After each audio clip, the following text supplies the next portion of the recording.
Tere hommikut! Mina olen Aivo Vard ja suur rõõm on jälle teid tervitada täna hommikul meie kohaliku omavalitsuste KIS-i konverentsil.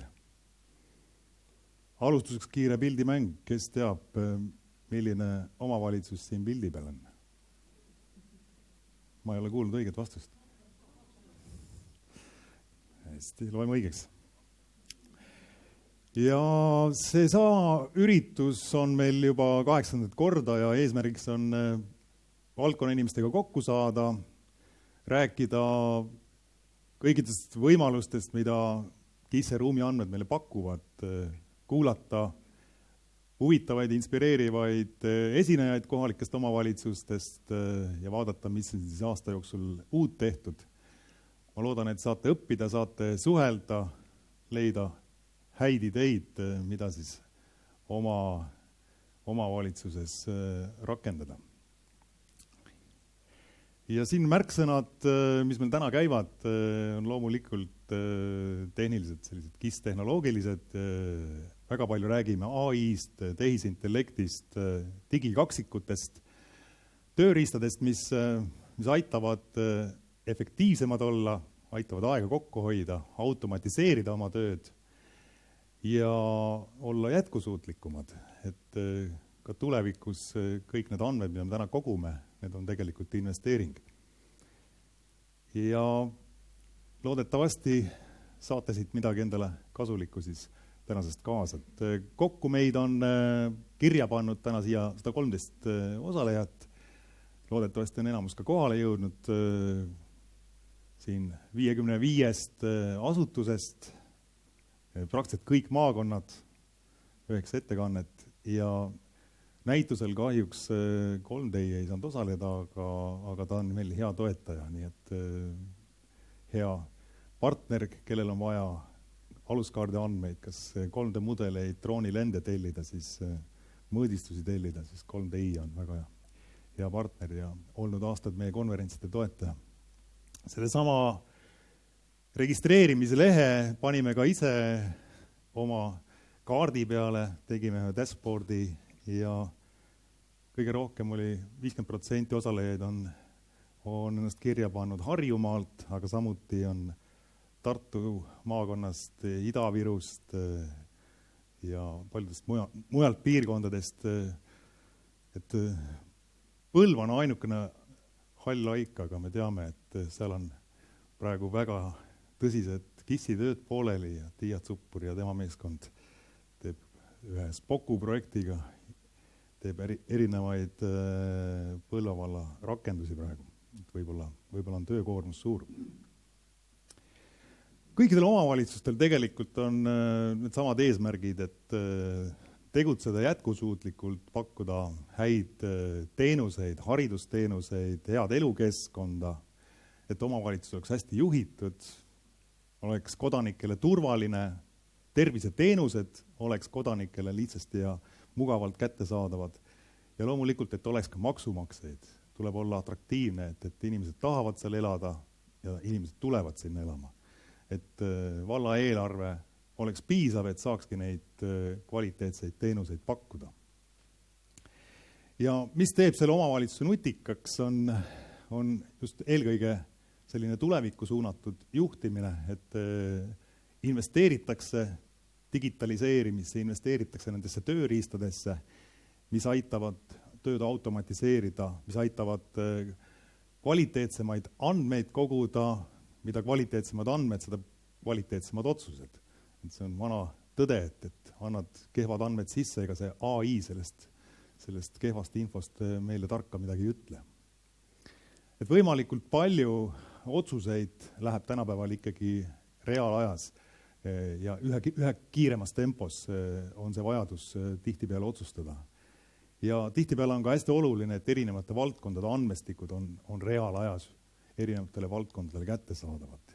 Ja mitte ainult oma organisatsioonis, vaid ka kodanikele tehtud kättesaadavaks, partneritele, riigiga vahetada efektiivselt andmeid, mitte selleks ametnike kallist ajaressurssi kulutada. Ja millised need trendid praegu IT-maailmas on? Ma olen jälle võtnud USA IT-juhtide seas tehtud uuringu aluseks ja nende top 10 IT-trendi siis 2025. Ja sarnaselt varasemate aastatega on number 1 prioriteet on kindlasti küberturvalisus, andmekaitse. Me järjest rohkem kuuleme, millised suured organisatsioonid on küberrünnakute alla sattunud või oleme ise saanud väga palju petukõnesid võimalikest pettustest, kes meie panga identiteeti üritavad välja petta, nii et see on ääretult oluline ka, et meie andmed ja rakendused on kaitstud. Nüüd tehisintellekt loomulikult on tulnud viimastel aastatel ja see üha rohkem hakkab meie tööd mõjutama. Ja seekord oli see ka number 2 valdkond, mida IT-juhid peavad oluliseks. Me räägime täna hästi palju tehisintellekti võimalustest, millised tööriistad tegelikult teil kõigil on täna kasutada. Aga digiabilised, kõikvõimalikud automatiseerimise vahendid, GeoAI, digitaliseerimine, tööprotsesside automatiseerimine, iseteenindusportaalid, paljud omavalitsused teevad seda, Arcis Online võimaldab seda väga erinevalt realiseerida. Analüütika ja andmehaldus, avaandmete pakkumine, et need andmed ikkagi rohkem väärtust teeniksid, siis ka see on hästi oluline ja paljud omavalitsused sellega tegelevad. Tehnoloogia kaasajastamine, mis seondub ka selle esimese küberturvalisusega, et kui meil on ikkagi uuendamata tarkvara, siis see on küberrisk ja me peame sellega tegelema, et Arcis uueneb pidevalt. Novembris just ilmusid uued versioonid, Arcis Online, pilve, keskkond uueneb kogu aeg. See on hästi oluline. Me elame loomulikult kiire inflatsiooni ajastul ja seetõttu eelarved on alati piiratud ja tuleb teha vähemaga rohkem. Ja paljud teist kindlasti teevad nulleelarvega projekte, ma näen väga sisukaid ja väga heal tasemel tehtud projekte, kus on tegelikult vallaametnikud ise kõik selle infosüsteemi teinud. Väga oluline on autentimine, ligipääsude haldus, Arcis toetab ka siin kõikvõimalikke erinevaid tehnoloogiaid, mis organisatsioonides kasutajate halduseks on. Loomulikult Arcis Online ja Arcis sisaldab juba kasutajate haldust, aga Active Directory ja kõik võimalikud Spokuga liidestamised ja riigi infosüsteemidega andmevahetused, kõik need on tegelikult Arcisis väga hästi toetatud. Pilveteenused, kui meil ei ole endal ressurssi, et kõike seda tänapäevast infrastruktuuri oma asutuses hoida, siis kõige mugavam on seda just teenusena kasutada, võtta seda pilveteenuste pakkujate poolt, kas mõne erapilveteenuse pakkuja poolt või rahvusvahelise globaalse Azure'i või Amazoni kaudu, nii et neid võimalusi kõike Arcis ka hästi toetab. Ja üha enam on oluline ka inimeste koolitamine. Kõik see tehnoloogia nii kiiresti muutub, on vaja pidevalt õppida, nagu see AI-gi tuleb peale, et me peame järjest paremini oskama seda AI-d ära kasutada, siis koolituste olulisus on järjest kasvav, et inimesed ka vahetavad palju oma töökohti, nii et peab olema kiirelt võimalik uusi töötajaid välja koolitada.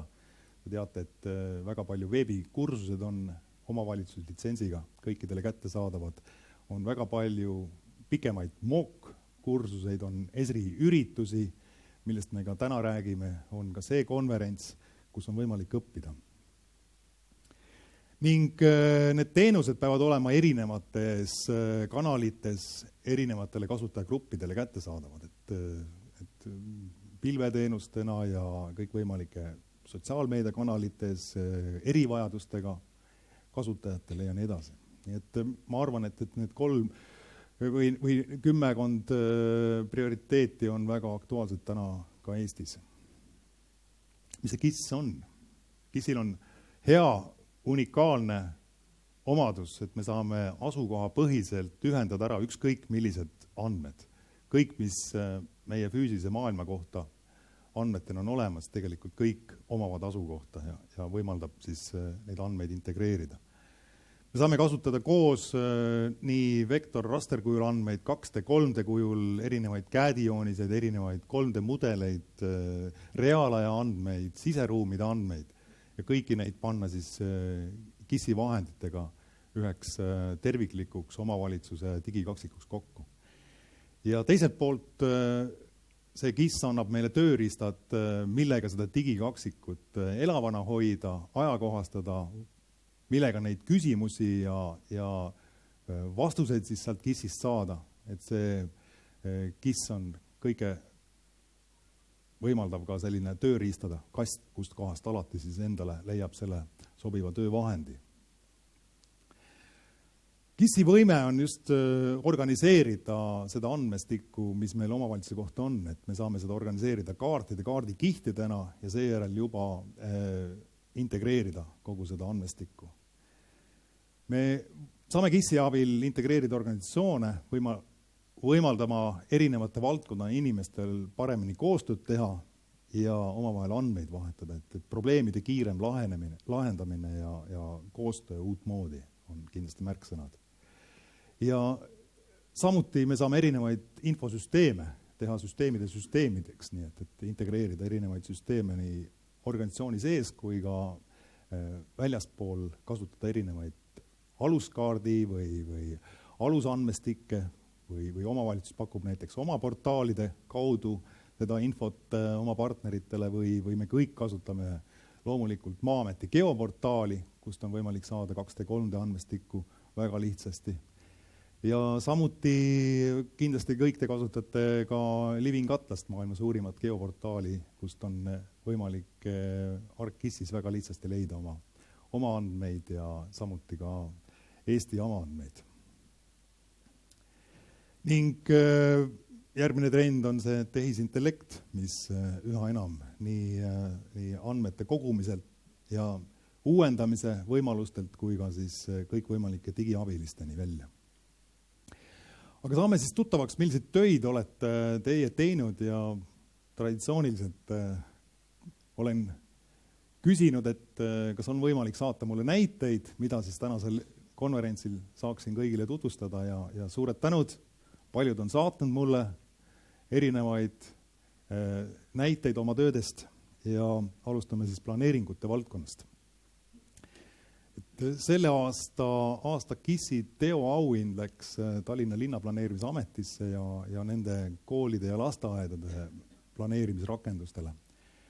Ning ka Cecilia Ero räägib täna nendest rakendustest detailsemalt ja samuti on meie kodulehelt leitav ka kevadel tehtud ettekanne, kus Eva-Maria Aitsam ja Triinu Ojala näitasid siis neid projekte ja tutvustasid neid rakendusi. Siis Krista Enn räägib meile Haapsalu linna rakendustest ja ka see planeeringurakendus oli meil nominendiks parima veebikaardi auhinnale. Tartu linnast üks detailplaneerijate menetlusrakendus, Pärnu linnast Diana Lepso eelmine aasta just samal üritusel meil rääkis nendest rakendustest, aga siin on üks detailplaneeringute ja projekteerimistingimuste töölaud. Saue vallast üks väga hea näide, kus on võimalik detailplaneeringuid, erinevaid versioone võrrelda. Kambja vald, Brenda Kukk täna tutvustab oma sarnaseid töid ja väga head samuti detailplaneeringute ja projekteerimistingimuste rakendust ning üks Põlva valva üldplaneering. 3D andmeid kasutavad omavalitsused järjest enam rohkem ja rohkem tänu Maa-ametile, kes nüüd uue kaameraga väga detailseid andmestikke kogub, metsmudeleid ja hoonete mudeleid, maapinna mudeleid. Ning nagu siin see Valga valla näide on, et me saame ükskõik millisele rakendusele panna siis selle 3D aluskaardi alla ja kasutada kas siis Esri 3D aluskaarti või Maa-ameti hoonete andmeid ja nende Mihklilaada rakendus siin. Strateegiakeskus arendab oma linnamudelit järjest detailsemate andmetega ja no, ma panin sinna küll selle lumesaju taustale, aga et loodetavasti tuleb lund ka tänavu. Ja samuti üks Tallinna linna väga huvitav selline analüütiline tööriist on siis see vanalinna muinsuskaitseala vaatesektorite kaardirakendus, kus võib võimalik igasuguseid profiile kiirelt vaadata ja neid erinevatest siis linna asukohtadest neid vaatesektoreid siis näha. Viljandi linn Agealas tutvustab oma linna rakendusi täna ja samuti on siin üks 3D näide Tartu Rohering projekti rakendustest ja need rakendused said ka parima veebikaardi auhinna sellel aastal Esri päevadel ja siin on nende üks 3D õppemäng, paar sellist vaadet ning üks Saaremaa valla arhitektuurivõistluste rakendus. Paljud omavalitsused on teinud oma teede ja tänavate andmestikest rakendusi. Hiiu vald teeb täna ettekande, Maria Reino räägib enda töödest, Pärnu linnas talvine teehooldus, Haapsalu linna rakendus, Kambja valla kooli ja vallabussiliinide rakendus, Türi vallas talihooldus, Võru linnas Tauno Asi räägib detailsemalt nende rakendustest ja siin on üks kõnnitööde talihoolduse näide. Ja Otepää valla, siin on üks Instant-Appiga tehtud rakendus, talvine teehooldus. Samuti trasside, kommunikatsioonide, andmestike põhiseid rakendusi on palju tehtud. Meil käis just paar nädalat tagasi Infragisi konverentsil Tallinna Keskkonna ja Kommunaalamet, Toomas Aidak rääkis nende planeeritavate objektide kaardirakendusest. Need soovitan kindlasti vaadata. Saue vallast tänavavalgustid, Tori vallast mitmed näited, tänavavalgustus, vee- ja kanalisatsioonitrassid, Ello vallast soojamajanduse rakendus, siis valla objektide maakütted Peipseere vallast ja üks näide ühest koostööprojektist, kus Kiili vald tegi ühe töölaua kohtkäitluse ja ühiskanalisatsiooni ülevaatest.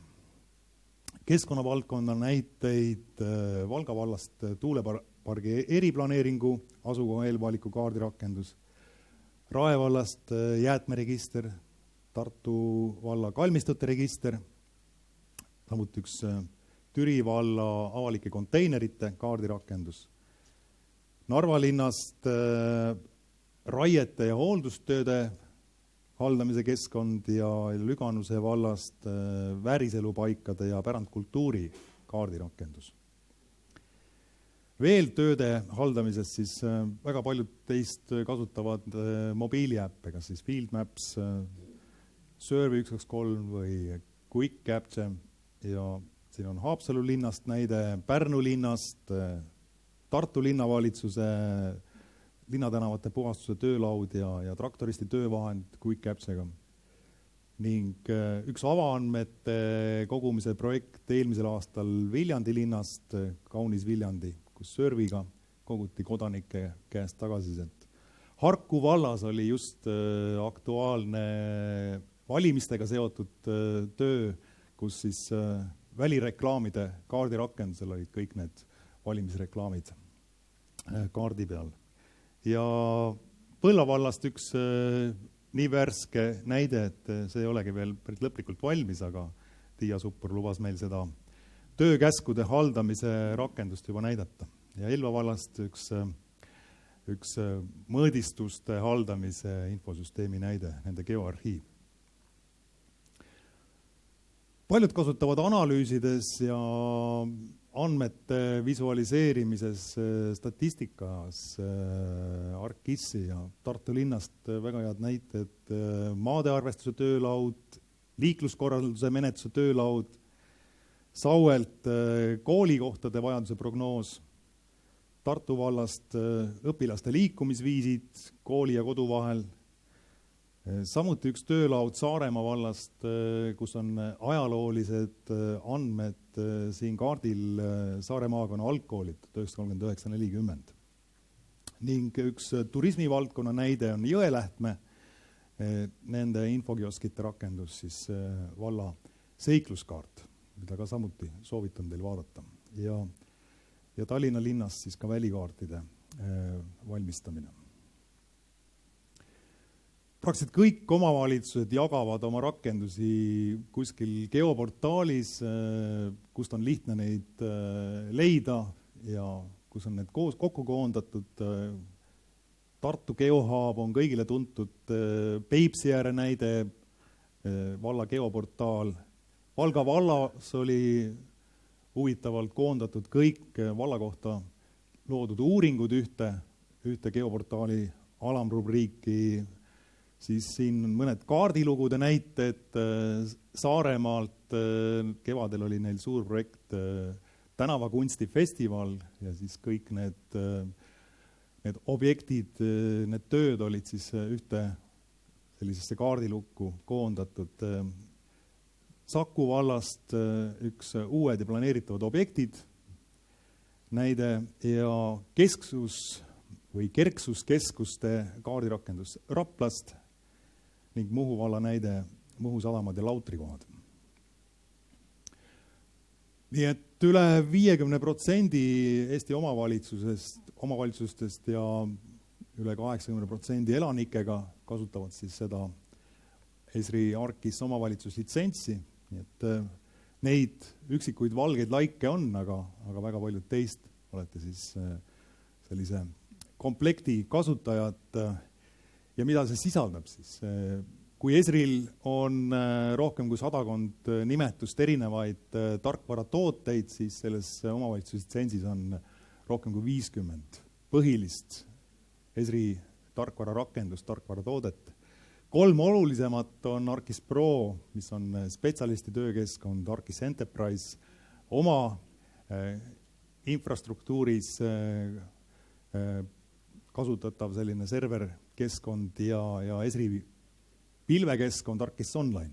Ning kõigil nendel on erinevad siis rakendused, lisaserverid, laiendused. Ja lisaks on kõikvõimalikke spetsiaallahendusi, on Urban linnaplaneerijatele, drooniandmetega töötamiseks on Drone to Map ja nii edasi, nii edasi. Nii et neid erinevaid lahendusi lisaks nendele spetsialisti tarkvaradele ja üldistele rakendustele. Samuti valmiskujul mobiilirakendused, arendusvahendid, kes tahab juba täiesti nullist rakendust teha. Ja kõik see on kasutatav läbi siis kasutajatüüpide ehk litsentside.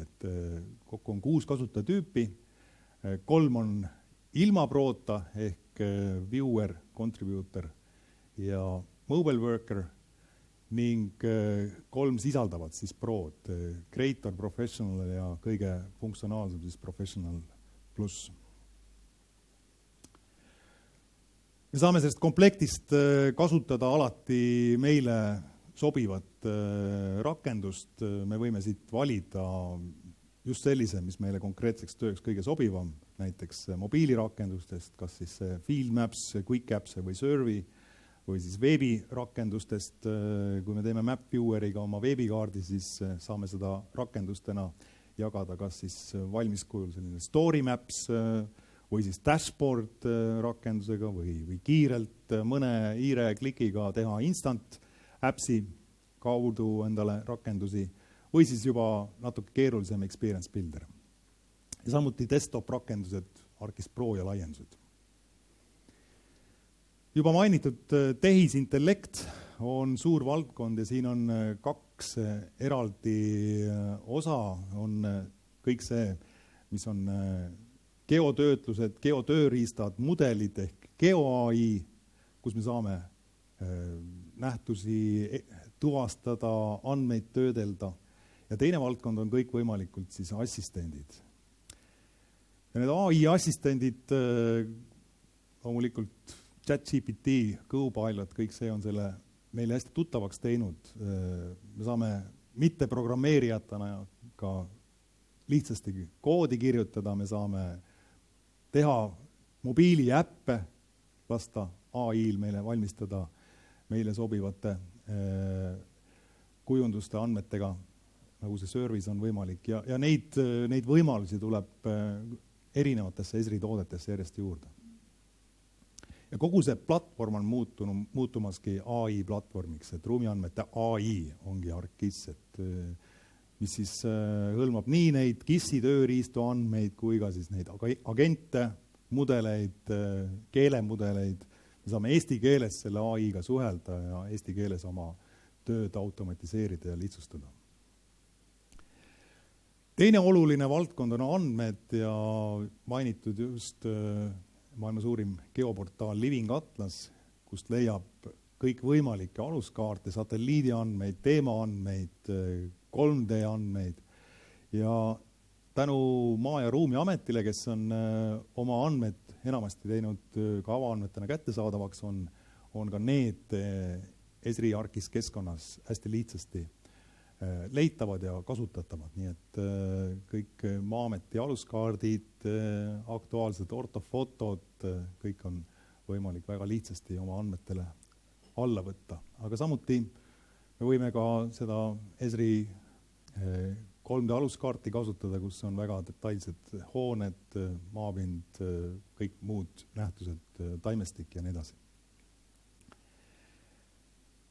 Nüüd nendest rakendustest lähemalt kindlasti väga hea mugav võimalus oma andmeid hallata, kujundada, visualiseerida map viewer. Me saame siin teha veebikaarte, mida siis teistele kasutajatele välja jagada, kas siis valmiskujul näiteks juhtimislaudadena, dashboardidena või siis kaardilugudena või mõne teise veebirakenduste ehitamise võimalusega. Ja samuti meil on hästi palju neid andmetöötluse, andmeanalüüsi tööriistu, rohkem kui 2000 erinevat professionaalset tööriista. Me saame kõik võimalikke arvutusi, modelleerimisi, andmetöötlusi automatiseerida, kasutades siis seda visuaalset projekteerimise või programmeerimise keskkonda, mis on Model Builder, aga samuti ka Pythoni või R vahenditega. Mõnedel omavalitsustel on oluline ka reaalaja andmete haldus ja selleks on siis GeoEvent Server ja Velocity, et liikuvad sõidukid, kõik töötajad, keda oleks vaja, kas siis meil turvaülesandeks või lihtsalt nende asukohti teada ja neid ajaloos vaadata. Paljude jaoks on oluline kaugseire andmete abil oma omavalitsuse kohta andmete kogumine ja saada nagu andmeid uuendatud, kas siis aeropildistamise teel, drooni andmete põhjal loodud siis ortofotode või 3D-mudelite teel või mesh-mudelite loomisel. Ja siis neid andmeid saab ArcGIS-i vahenditega väga hästi hallata, neid analüüsida, visualiseerida, neid 360 kraadi fotosid siin koos kasutada oma andmetega, georefereeritud videosid kasutada, neid võimalusi on hästi palju. ArcGIS Reality on üks just nende toodete loomise tööriist, kus siis neid mesh-mudeleid, tõeseid ortofotosid, punktipilvi luua ja nüüd on uus võimalus ka see 3.6, mis ilmus ArcGIS Pro novembris, Gaussian Splats, väga detailsed 3D-mudelid ja linnadele kindlasti on oluline visualiseerimise viis. Drooni andmeid kasutatakse üha enam ja samuti siin on 2 võimalust, on pilvepõhine SiteScan ja oma desktopi paigaldatav Drone2Map, neid samu kiireid 3D-mesh-mudeleid, tõeseid ortofotosid mingi projekti jaoks või punktipilvi või orienteeritud pilte, neid on võimalik siis ka kiirelt ja vajalikult siis kokku panna.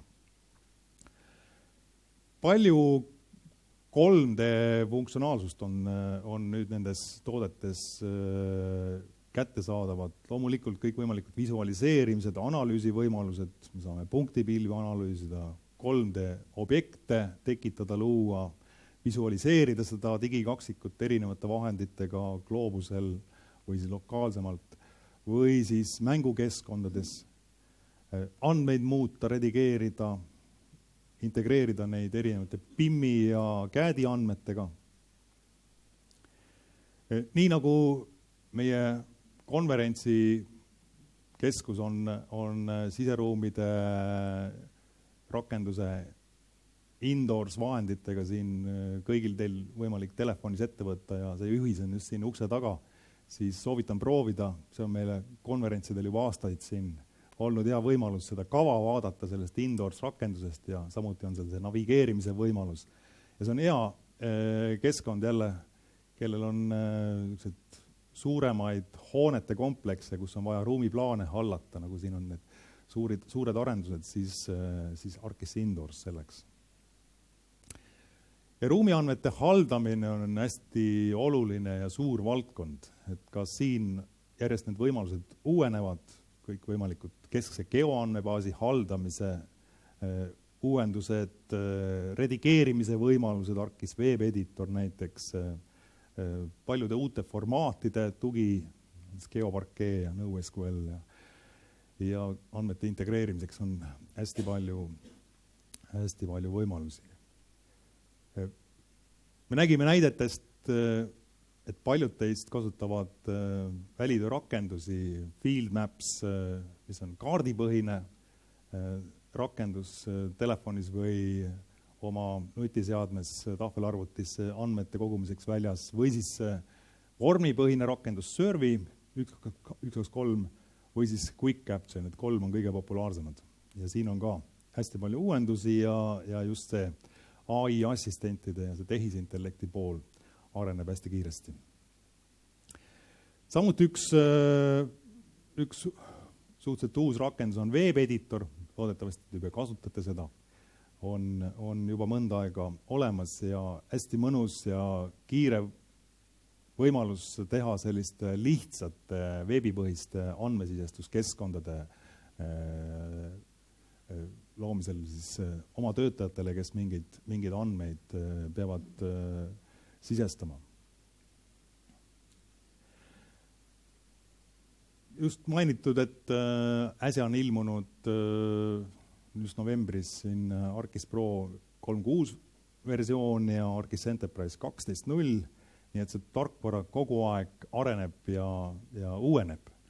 Ja kui on võimalik loomulikult kasutada kõige uuemat versiooni, aga kui tõesti on tehtud arendusi, mis siis teevad selle uuendamise võib-olla aeglasemaks, siis see kõik on alati võimalik minna ka versioonidest tagasi ja kasutada siis sellist versiooni, mis ettevõttele kõige rohkem sobib või organisatsioonile.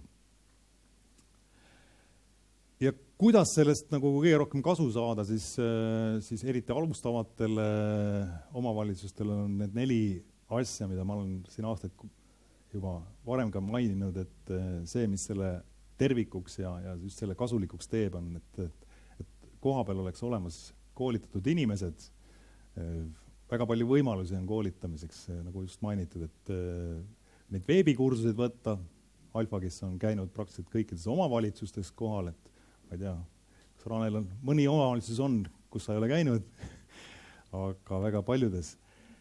Oluline on, et neid rakendusi tööprotsessides kasutatakse, et tehakse erinevate valdkondade vahel koostööd ja see tehnoloogia, nende andmete kogumine on kasutuses omavalitsuses ja andmekvaliteet siis järjest paraneb, et väga palju saab andmeid kindlasti Maa- ja Ruumiametist, kõik need aluskaardi andmestikud ja ortofotod, katastriandmed, aga koos siis nende andmetega on mõistlik koguda siis omavalitsuse enda geoandmebaasi.